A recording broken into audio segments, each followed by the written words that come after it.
Heart stream by the stream. Let's see what wants to be said and spoken into the now. See, there's really nothing up for discussion here. There's really only one truth, and everything else is a distortion of that truth.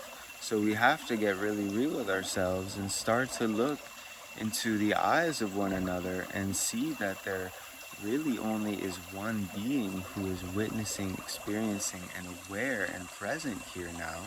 And it isn't the personalities or the appearances of these bodies and these minds and the personas which we believe ourselves to be, the characters we are playing, the roles that we so heavily identify with.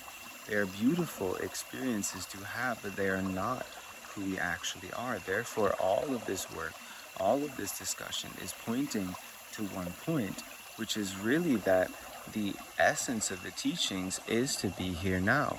And you've heard that here before. Of course, you've heard that elsewhere before. Of course. What does it really mean? Well, see that any dwelling in the past and any worrying about the future is not being here now, is not being here present. In fact, any following of thoughts is not being present because all thoughts are occurring after the present moment. And by the time you've actually noticed the thought, observed it, qualified it in some way, the thought has now moved into motion, moved into manifestation, and is in effect creating what is to come in your reality. You know this, your thoughts create your reality. You manifest through your words, through commanding with the I am. So, if we truly want to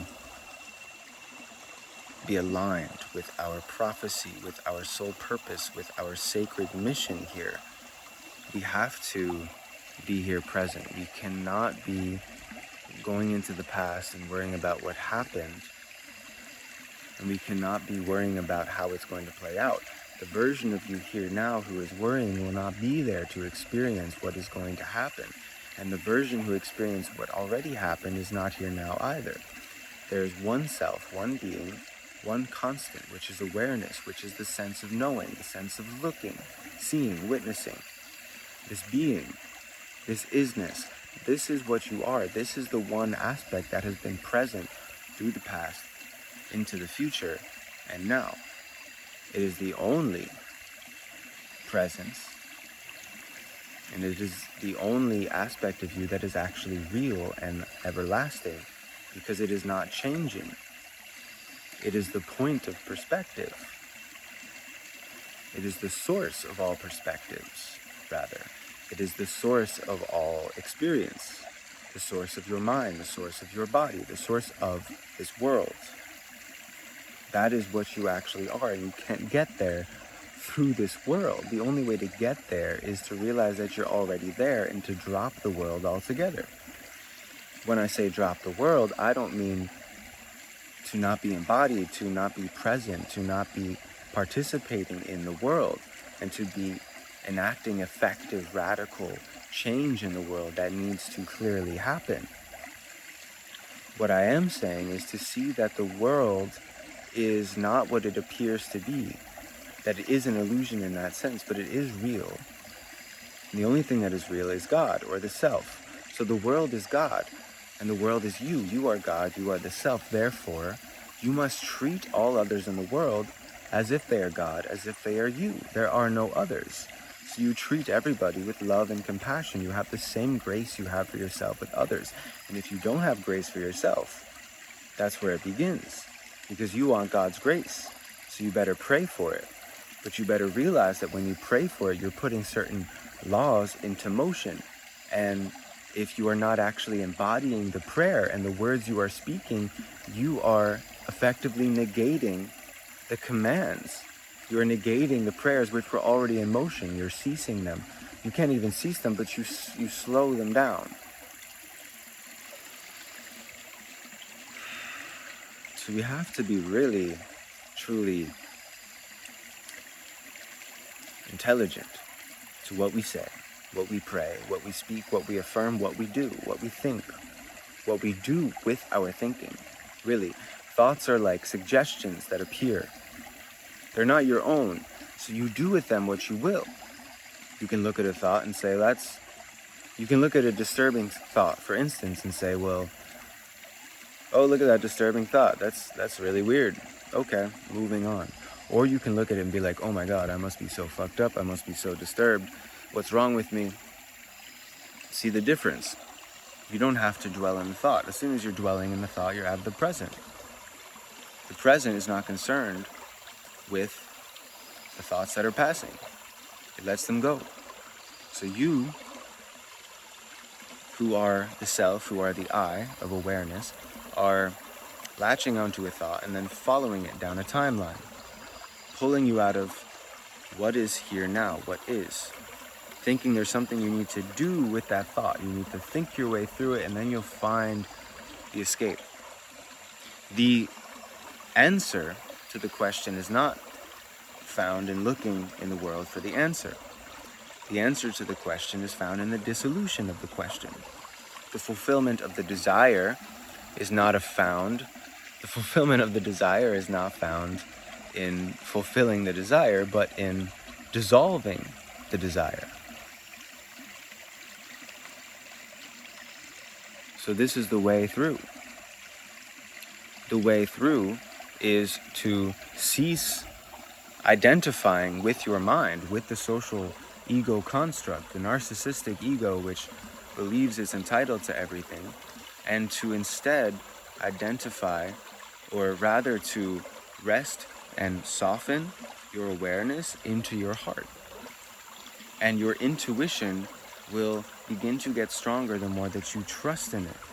So you stop putting all your trust in the mind, because as they say, mind is a lousy master, but it is a very great servant. So you realize that you must become master of your mind. You have allowed your mind to become your master. You have become a slave to your mind, to your thoughts and suggestions. You believe you have to follow them. You believe they're you, so they control you. You give power to them continuously, and they control you because of that, because you believe them. So you have to stop believing that that is who you are, and recognize that's something that's been programmed. Who were you prior to the mind? Who are you prior to this personality? Who are you prior to these beliefs which were ingrained in you? These limiting beliefs which were ingrained in you. Break out of that limiting belief system and recognize that you are limitless consciousness. As you trust more in the heart, as you follow the intuition more, as you follow the heart opens, and it's easier to follow the intuition. It becomes more clear. And then there are moments where it's not clear. Those are the moments where you deploy your patience and your trust and your faith and your prayer and your affirmations and your meditations. And you come in tune with your breath and your body, and you spend time in nature, and you get clear. You do what needs to get done in the world. Like I said, you don't disregard the world. You still show up for your life. But who knows where this leads you? Because as you let go of trying to control with your mind, you are in effect surrendering to something greater than your ego, than your perceived limitation of yourself to move. To be that presence acting through you.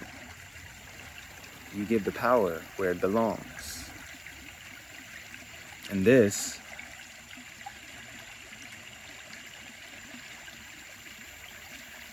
is a pathway to liberation. Pathway to freedom. Like Ram Dass said, don't get high, get free. So we're not trying to get high here. We've done that with the psychedelics. We've done that with the breath work. So the movement now is to sink into the heart-based consciousness, which knows no enemy, but to be embodied in this body, in your sacred role. So in this man's body, I'm a sacred protector. I'm a warrior for this earth. A warrior. I'm here to protect and caretake all of life. protect the women and children, protect nature. So here is my training for that.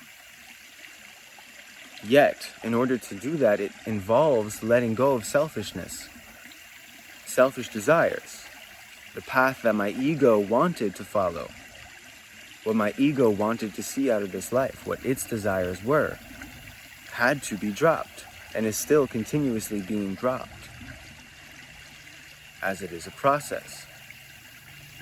In this surrender, this higher power, this mighty I am presence, this heart, this one heart, this pure consciousness is given this vessel to speak through, to act through, to live through. I am open as a channel to this I am, to the Christ, to the true God, the highest, purest, truest frequency of God alone. No other sources exist. There is only the one, and that is all that I am open to. And that is all that is allowed to emerge through this body, through this speech. And I continuously requalify my thoughts, my words, and speech and reality to see it as the perfection that it is, to recognize that it is all part of the process. It is all occurring exactly how it's meant to. This is the divine perfection of it all. It's not hard to see this observing the universe.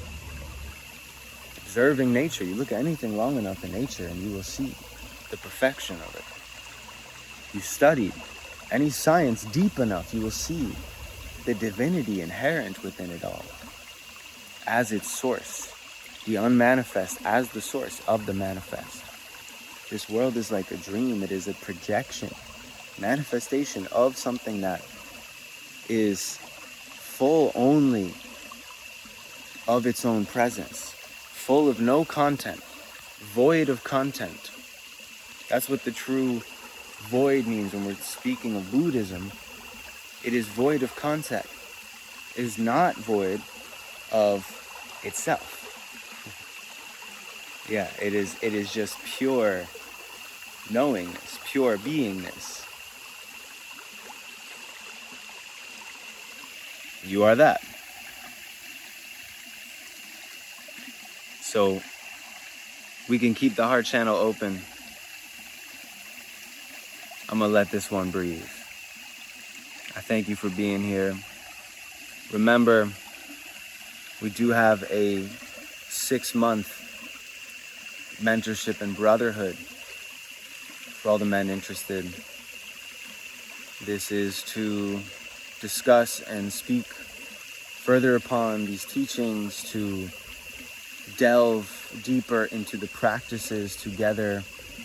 There's an online school to support you with near 100 videos, lessons, transmissions, prayers, codes, and practices for embodiment to bring into your life to assist you on your journey, as well as 6 days a week, 6 days a week private chat support, weekly calls with the Brotherhood. So this is available. We're moving in cycles and spirals, actually. And this is the 3rd spiral, which is approaching as I record this video. You may be seeing it at a later time. But feel free to check out the link in the bio. See the website if you want to learn more about this opportunity, if you want to be involved in a brotherhood which is diving much deeper into these topics.